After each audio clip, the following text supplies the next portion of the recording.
Stars Texas Monthly has the story, The Ballad of Prince Harry, Meghan Markle, and the Boy from Huntsville. Somewhere inside every story, including the one in which the Duke and Duchess of Sussex chose to step back from the royal family, as told on Netflix's Harry and Meghan, lies a Texan. One thing I've learned in my years covering this state is that there is always a Texas connection, which is why I first set up a Google alert for Meghanmarkle, Texas, back in January 2020. Meg and her husband had just announced they'd be stepping down as senior members of the British royal family, and Megxit was a massive news story in at least two countries, the UK and the US, if not the entire Western world. Nearly 3 years later, that royal falling out is still making headlines around the globe.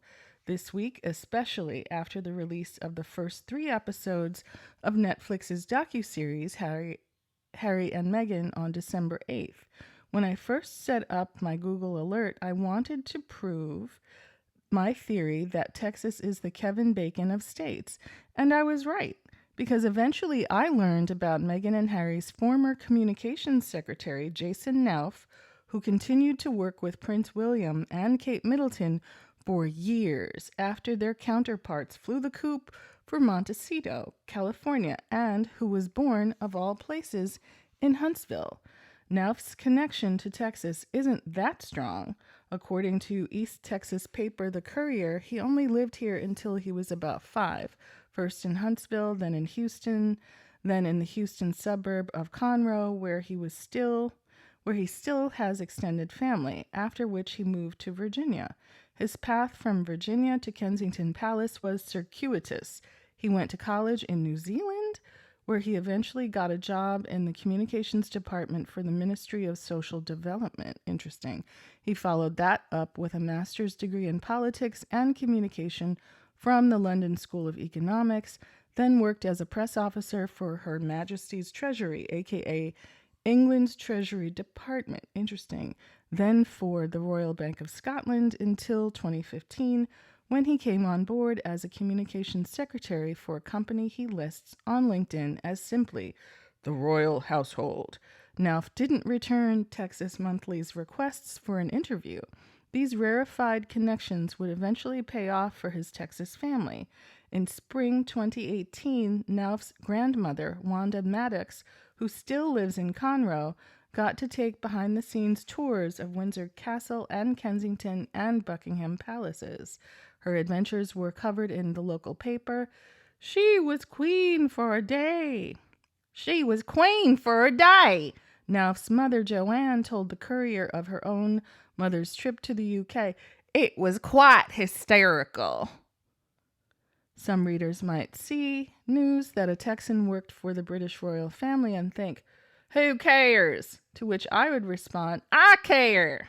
And then add that Knauf's not just any old royal staffer. He's the staffer who filed the now infamous HR complaint against Meghan Markle for bullying.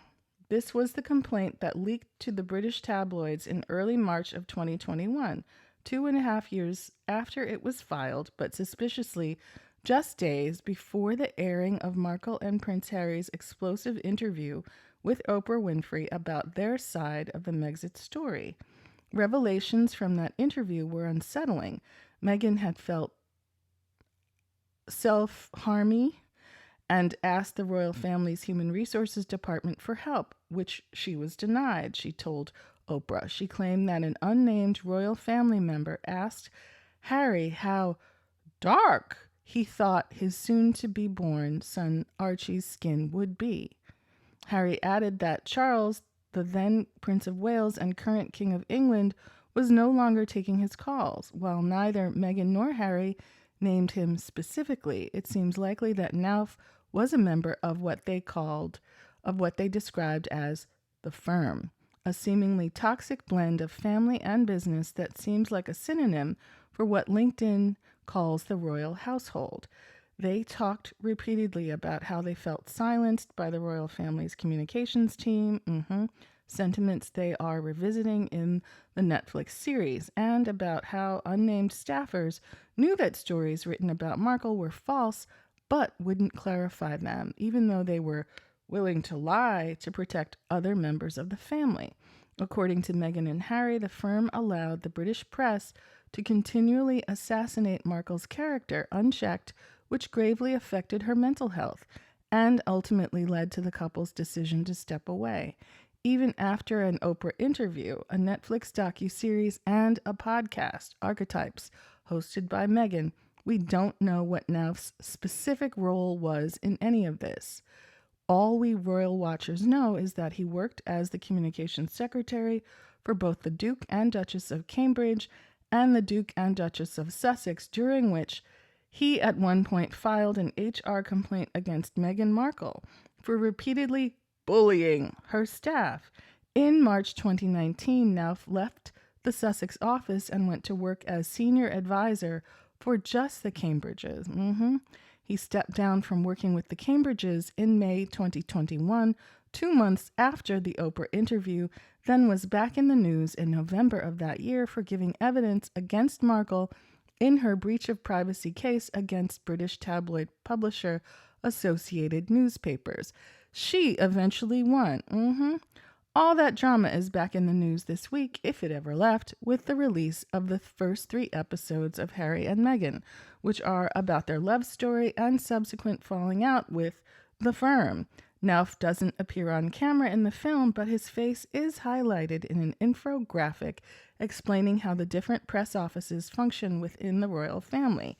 Knauf, it seems, is the one who told her she couldn't invite her niece to her wedding because she was the daughter of Meghan's half-sister, Samantha Markle, who was actively selling stories to the press, even though neither Meghan nor her niece were in contact with Samantha at the time.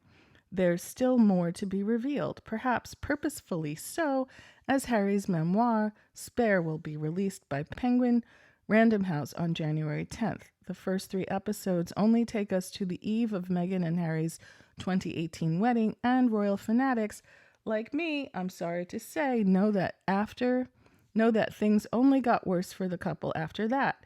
It wasn't until early 2019 that rumors began to surface that William had cheated on Kate.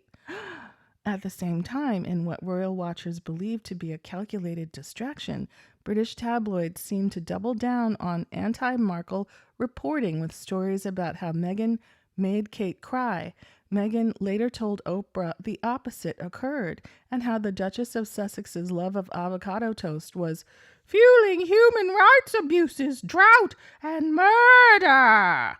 Feeling unsupported by the institution, by the end of 2019, Meghan and Harry had made the decision to step down as senior royals.